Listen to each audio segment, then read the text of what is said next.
రామాయణం ఎప్పుడో ఒకప్పుడు రాయబడినది, ఎప్పుడో ఒకప్పుడు చదవవలసినది కాదు.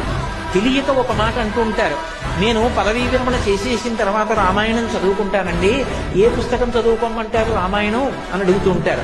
పదవీ విరమణ చేసేసిన తర్వాత రామాయణం చదువుకుంటే నిత్య జీవితంలో వచ్చేటటువంటి వైక్లభ్యాన్ని తట్టుకోవడానికి కావలసిన సంస్కార బలం ఎక్కడి నుంచి? యువకుడిగా ఉన్నప్పుడు, సాధనా రంగంలో ఉన్నప్పుడు, 10 మందితో నువ్వు సమన్వయం అవుతున్నప్పుడు, నిన్ను నువ్వు నిగ్రహించుకుని కార్యసాధన చెయ్యడానికి ఏ పథంలో ప్రయాణించాలన్న విషయంలో సమగ్రమైనటువంటి సంస్కృతి ఏర్పడాలి అంటే రామాయణాన్ని చిన్న వయసులో చదువుకోవాలి.